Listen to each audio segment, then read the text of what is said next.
On va maintenant parler un petit peu des vecteurs, qui sont comme des tableaux, mais en mieux.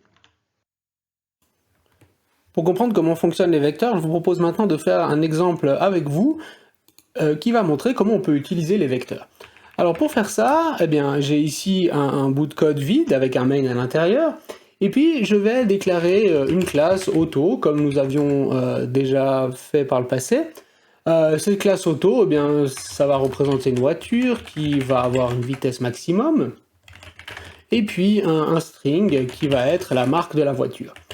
À cette voiture, je lui ajoute un constructeur qui va être avec les deux paramètres, c'est-à-dire la vitesse et la marque. Et puis, eh bien, dans le constructeur, je vais simplement assigner mes deux attributs maxSpeed et brand. Alors ici, comme j'ai deux fois l'attribut, j'ai l'attribut pardon et le paramètre du constructeur qui ont le même nom, j'utilise le this qui est là pour pouvoir faire la différence entre les deux, pour pouvoir assigner l'attribut.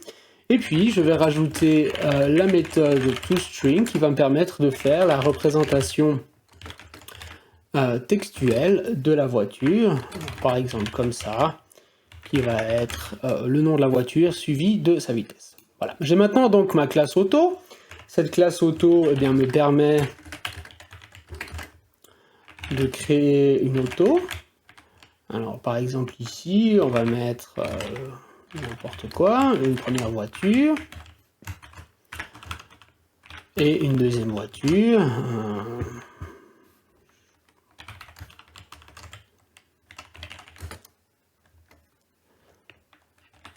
Voilà, avec leur vitesse maximale et leur nom respectif. Et puis je vais maintenant créer un vecteur pour mettre les autos à l'intérieur. Alors pour faire ça, eh bien, je définis un vecteur. Et puis ici, je vais dire que j'ai un vecteur d'automobile. Ça, c'est quelque chose de nouveau dont on va voir la signification en détail dans les slides. Mais l'idée, c'est simplement bien, de dire j'ai un vecteur d'automobile et je le crée comme ça. Donc Autos, maintenant, va contenir mes différents véhicules. Alors à l'intérieur de ce vecteur, je vais rajouter la voiture A1 et je vais rajouter la voiture A2. Maintenant que j'ai ajouté mes deux voitures, eh bien, je peux accéder à un élément particulier en faisant autos.get et l'indice.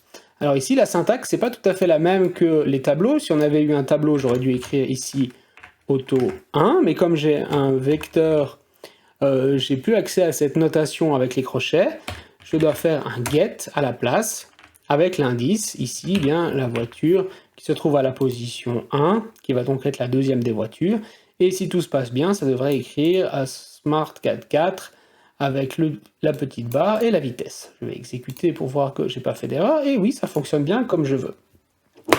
Alors, maintenant, on va voir l'usage des méthodes d'un peu plus haut niveau. Alors, je peux par exemple vérifier si mon vecteur est vide ou pas.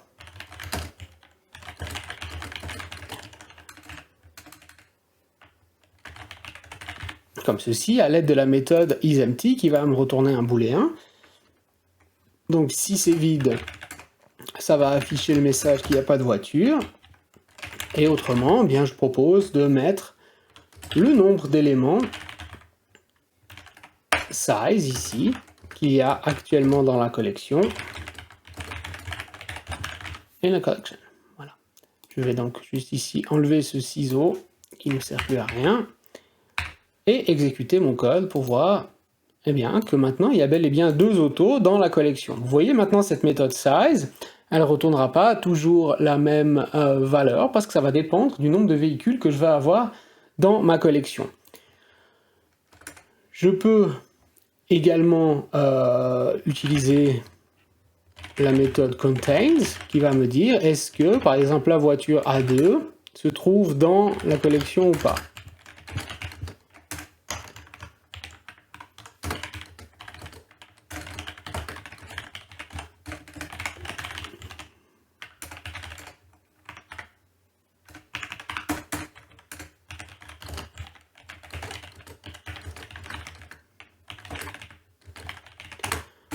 Et là, si j'exécute mon code, eh bien, la voiture A2, oups, il me reste une petite erreur, j'ai un crochet de trop, voilà, pardon, et voilà, la voiture A2 se trouve dans la collection, comme on peut le voir. Si maintenant je ne la rajoute pas, eh bien, vous voyez qu'il n'y a plus qu'une seule auto dans la collection et que la voiture A2 n'est plus à l'intérieur. Donc cette méthode-là est très puissante, hein, elle nous permet de voir si la voiture se trouve ou pas dans la collection. Je peux également, si je le souhaite, rajouter ici une voiture. Je peux également le faire comme ça, hein, en utilisant une variable qu'on appelle une variable anonyme ici. Vous voyez, ici je rajoute une voiture. Cette voiture-là n'est pas déclarée précédemment, elle est juste ici créée et rajoutée directement dans la collection. Mais je vois maintenant que j'ai deux autos dans la collection, celle-ci et celle-ci. La voiture A2 n'est pas à l'intérieur de la collection. Et voilà un petit peu les opérations qu'on peut faire. On peut également voir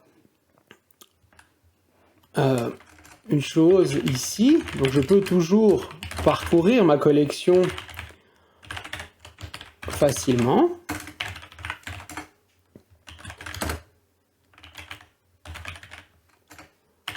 À l'aide d'une boucle for, comme celle-ci, qui va m'afficher toutes les voitures de la collection.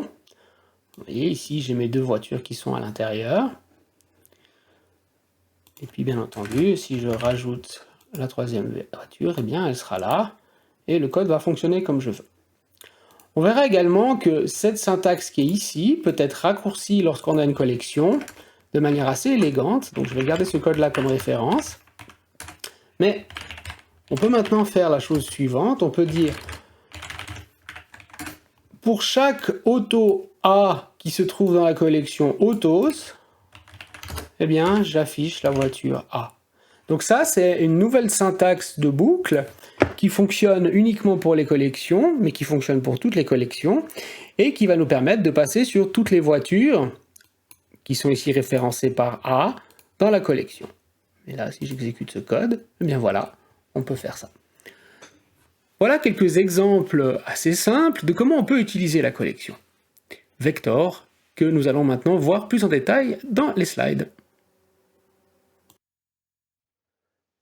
Donc les vecteurs ressemblent beaucoup au tableau qu'on utilisait avec la notation crochet, qu'on avait vu jusqu'à maintenant.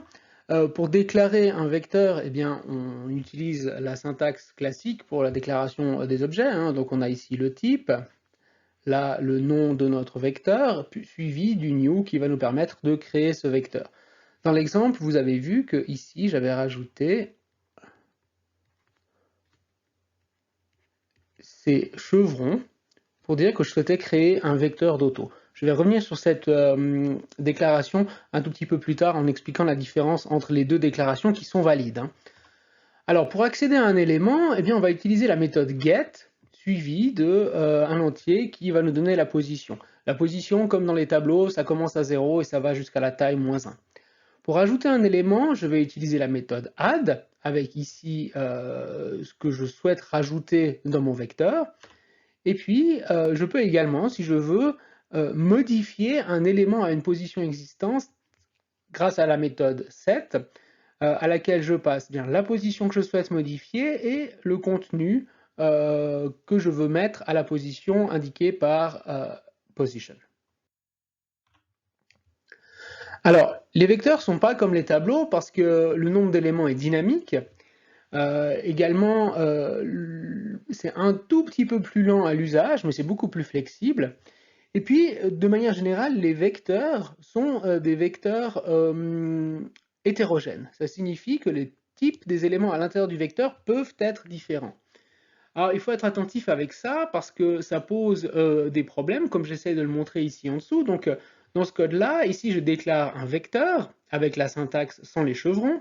Et dans ce vecteur, bien, vous voyez ici, je rajoute un string et je rajoute ensuite une auto. Donc concrètement, ce qui se passe, c'est que dans mon vecteur ici, je vais avoir mon string hello, et puis je vais avoir une auto avec à l'intérieur, eh bien, golf 160. Et ça, ce sera un objet de type string, et ça, ce sera un objet de type auto. Donc on voit bien ici que c'est un contenu qui est hétérogène. Maintenant, lorsque je vais vouloir reprendre ce qu'il y a à l'intérieur de mon tableau, comme je le fais ici en dessous, eh bien, le premier élément, je vais faire myVector get l'élément à la position 0, et je vais le caster en string. Là, on retrouve le cast qui permet de convertir un type à l'autre, et je vais mettre ça dans R1 qui est de type string. Pour l'élément à la position 1, ici je pourrais reprendre le même mécanisme et faire un cast vers auto, mais qu'est-ce qui se passe si ici je me trompe, si ici je mets 0? Je vais ici avoir quelque chose de type string que je vais essayer de caster en auto, et là je vais me retrouver avec une erreur dynamique, c'est-à-dire à l'exécution, mon programme va planter en me mettant un message qui me dit, eh bien, je ne peux pas convertir un string vers une auto. Donc il y a un peu plus de difficulté à utiliser ça concrètement, mais ça c'est vrai pour toutes les collections qui sont hétérogènes. Il faut faire attention à qu'est-ce qu'on met à quel endroit. Du coup, pour pouvoir s'assurer un peu plus de sécurité dans notre code, il y a la possibilité en Java d'avoir des vecteurs qu'on appelle des vecteurs génériques. Alors qu'est-ce que ça signifie? Ça signifie que si dans notre vecteur on va mettre que des éléments du même type, eh bien on peut utiliser un mécanisme qui s'appelle la généricité pour pouvoir contraindre les vecteurs. Grâce à ça, on n'aura plus besoin de faire de cast, et le vecteur va être forcé de contenir un type particulier. La syntaxe pour déclarer un vecteur générique, c'est la suivante. Donc on va avoir vector suivi ici d'un chevron, une paire de chevrons, avec à l'intérieur eh bien, le type des éléments du vecteur. On va devoir répéter ici, lors de la construction de l'objet, le type. Alors voilà un exemple ici où je crée un vecteur d'auto. Donc là, j'ai la syntaxe qu'on vient de voir avec vector, les chevrons, le type ici, donc c'est la classe auto. Et à l'intérieur de mon vecteur auto, eh bien, je peux rajouter que des voitures. Et lorsque je fais un get ici, comme le type de la collection c'est toujours auto, je n'ai pas besoin de faire de cast, ce qui est plus facile à l'usage. Si maintenant je déclare un vecteur de type string, à l'intérieur de mon vecteur je vais mettre que des strings, eh bien, ici je vois que je rajoute dans mon vecteur 10 éléments de type string, eh bien, je vais me retrouver avec mon vecteur strings qui va contenir que des strings. Alors, pourquoi on utilise les vecteurs génériques? Parce que c'est plus sûr à l'usage. Le compilateur connaît le type du contenu. C'est ce qu'on appelle le strong type checking.